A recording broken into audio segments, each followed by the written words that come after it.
Hello students.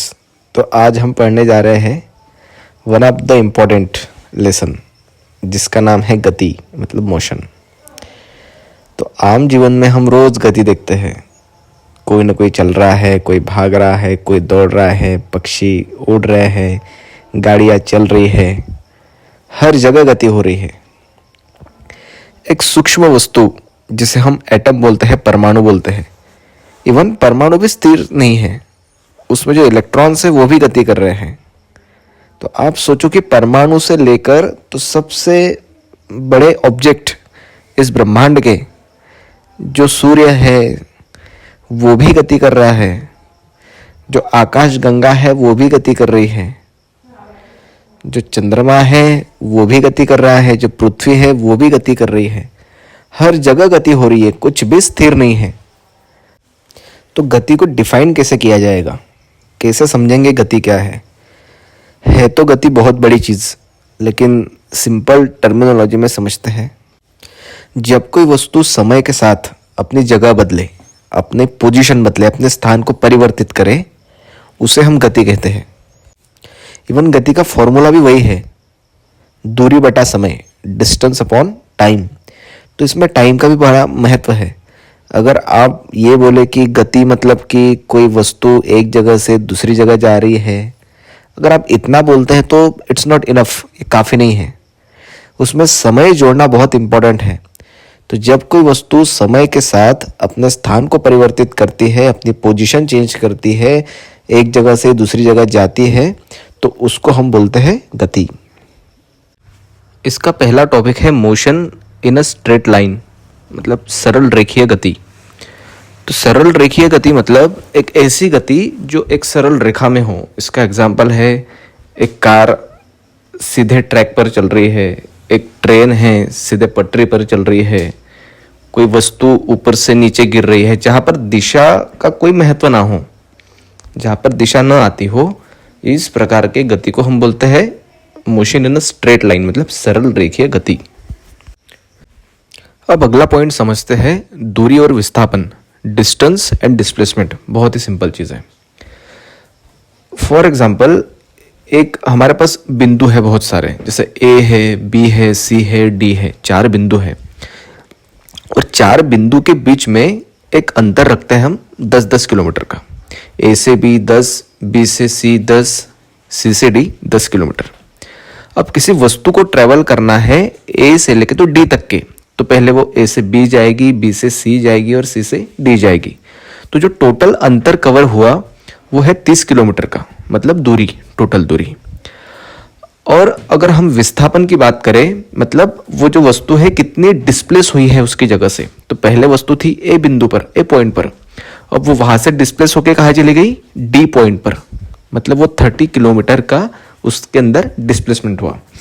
अब फिर से वही वस्तु डी से सी आएगी, सी से बी आएगी और बी से ए आएगी। तो टोटल डिस्टेंस पहले कितना था, 30 किलोमीटर का। और फिर से वह डी से लेके तो ए तक के आई, वो भी अंतर कितना है, 30 किलोमीटर का। The total distance covered by the object is 60 kilometre, मतलब कि कुल दूरी उस वस्तु द्वारा 60 किलोमीटर की हुई। लेकिन अब विस्थापन कितना हुआ, डिस्प्लेसमेंट कितना हुआ। अब डिस्प्लेसमेंट होता है 0, क्योंकि वस्तु ने जहां से चलना स्टार्ट कर दिया था, अब वो पूरा घूम के उसी जगह पर वापस आके रुक गई है। मतलब फाइनली अब वस्तु विस्थापित नहीं हुई है, मतलब डिस्प्लेस नहीं हुई है उस बिंदु से, उस पॉइंट से, वो जहां पर थी वहीं पर आके रुकी है। तो इसीलिए द डिस्प्लेसमेंट विल बी 0, मतलब विस्थापन कितना होगा, 0 होगा। लेकिन जो टोटल दूरी होगी, जो टोटल डिस्टेंस होगा, वो 60 होगा। सो आई होप कि आपको इन दोनों में अंतर समझ में आ गया होगा। अगर नहीं समझ में आया तो वीडियो को फिर से रिपीट देखिए, समझ में आ जाएगा। अब अगला टॉपिक है uniform and non uniform motion, मतलब एक समान और असमान गति। इसको भी बहुत आसानी से समझते हैं। एग्जाम्पल लेते हैं ट्रेन का। तो एक ट्रेन चलती है ए स्टेशन से, जिसका नाम है ए, स्टेशन का नाम। ऐसे 4 स्टेशन है, ए से लेके बी, बी से लेके सी, सी से लेके डी। जैसे 4 स्टेशन है, अब 4 स्टेशन के बीच का जो अंतर है वो है 100 किलोमीटर का, 100 किलोमीटर्स। तो ए से लेके बी तक के वो ट्रेन 100 किलोमीटर का डिस्टेंस 2 घंटे में पूरा करती है। सेम बी से लेके सी तक के जो 100 किलोमीटर का डिस्टेंस है वो भी 2 घंटे में पूरा करती है, और सी से लेके जो डी तक का डिस्टेंस है जो कि 100 किलोमीटर है वो भी 2 घंटे में ही पूरा करती है।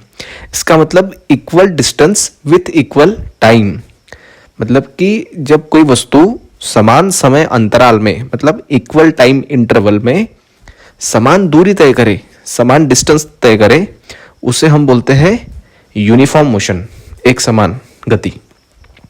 When an object travel equal distance in equal time interval is called uniform motion. जब कोई वस्तु समान समय अंतराल में समान दूरी तय करे उसे एक समान गति कहते हैं।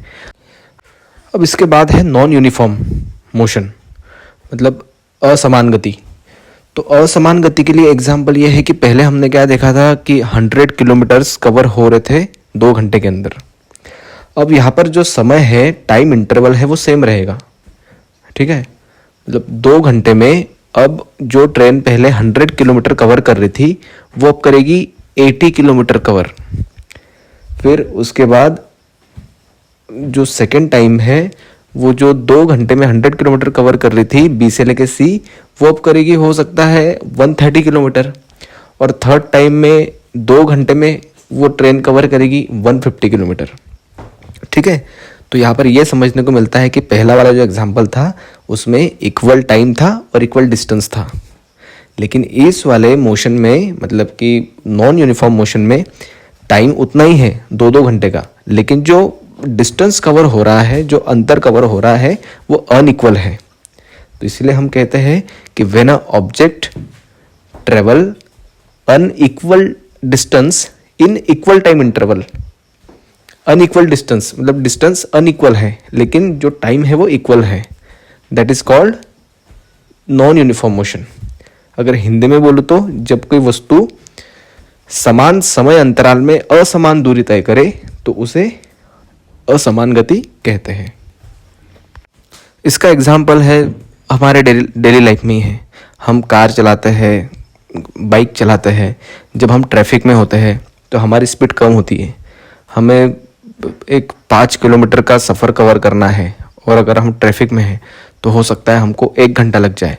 लेकिन वही अगर हम हाईवे पर हो तो हाईवे पे 5 किलोमीटर का जो अंतर है हम यूँ ही 5-10 मिनट में कवर कर लेंगे। तो ऐसे ही ये जो एग्जाम्पल्स है हमारे डेली लाइफ पर बेस्ड होते हैं।